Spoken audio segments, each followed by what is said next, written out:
ನಾನು ಹಿಂದೂಗಳ ಆದಿಪುರುಷನಾಗಿರ್ತಕ್ಕಂಥ ಶ್ರೀರಾಮನ ಬಗ್ಗೆ ಒಂದು ಕವಿತೆಯನ್ನು ಬರೆದಿದ್ದೇನೆ. ಕವಿತೆಯ ಶೀರ್ಷಿಕೆ ರಾಮನವಮಿ.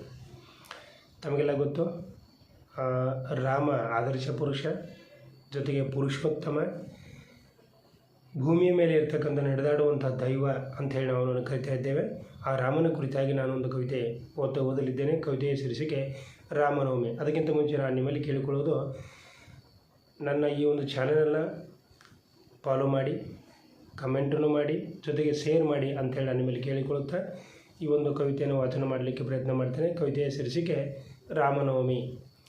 ರಾಮ ಜನಿಸಿದ ನಗರ ಅಯೋಧ್ಯ. ರಾಮ ಜನಿಸಿದ ನಗರ ಅಯೋಧ್ಯ. ಮೊಳಗಿದ್ದವು ಹಲವು ಮಂಗಳಕರ ವಾದ್ಯ. ಜನರಿಂದ ತೋರಿಸಲ್ಪಟ್ಟಿತ್ತು ರಾಮನಿಗೆ ನೈವೇದ್ಯ. ಜನರಿಂದ ತೋರಿಸಲ್ಪಟ್ಟಿತ್ತು ರಾಮನಿಗೆ ನೈವೇದ್ಯ. ಹಿಂದೂಗಳಿಗೆ ರಾಮನೆಂದರೆ ಆರಾಧ್ಯ. ಭಾರತದ ತುಂಬ ಭಕ್ತಿಯಿಂದ ಆಚರಿಸುವರು. ಅನೇಕರು ಅಯೋಧ್ಯ ಕಡೆ ಸಂಚರಿಸುವರು. ರಾಮನ ದರ್ಶನ ಪಡೆದು ಭಕ್ತಿ ಹಂಚುವರು. ಆದಿಪುರುಷನ ಆದರ್ಶಕ್ಕೆ ಮೆಚ್ಚುಗೆ ಸೂಚಿಸುವರು. ಚಿಕ್ಕ ಮಕ್ಕಳಿಗೆ ರಾಮನ ವೇಷ ತೊಡಿಸಿ ಮಕ್ಕಳ ಮನದಲ್ಲಿ ಶ್ರೀರಾಮನ ಮೂಡಿಸಿ, ಪಾಲಕರು ಶಿಕ್ಷಕರು ಪುರುಷೋತ್ತಮನ ನೆನೆಸಿ ತೃಪ್ತಿಪಡುವರು ಶ್ರೀರಾಮನ ಕಥಾಮೃತ ಆಲಿಸಿ. ರಾಮ ಲಕ್ಷ್ಮಣ ಭರತ ಶತ್ರುಘ್ನರು ಒಂದೇ ತಾಯಿ ಮಕ್ಕಳಲ್ಲದಿದ್ದರೂ ರಾಮನಿಗೆ ಕೃತಜ್ಞರು.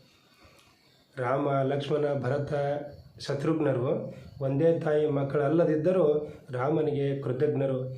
ಈ ನಾಲ್ವರ ಸಹೋದರ ವಾತ್ಸಲ್ಯಕ್ಕೆ ಮನಸೋತಿದ್ದಾರೆ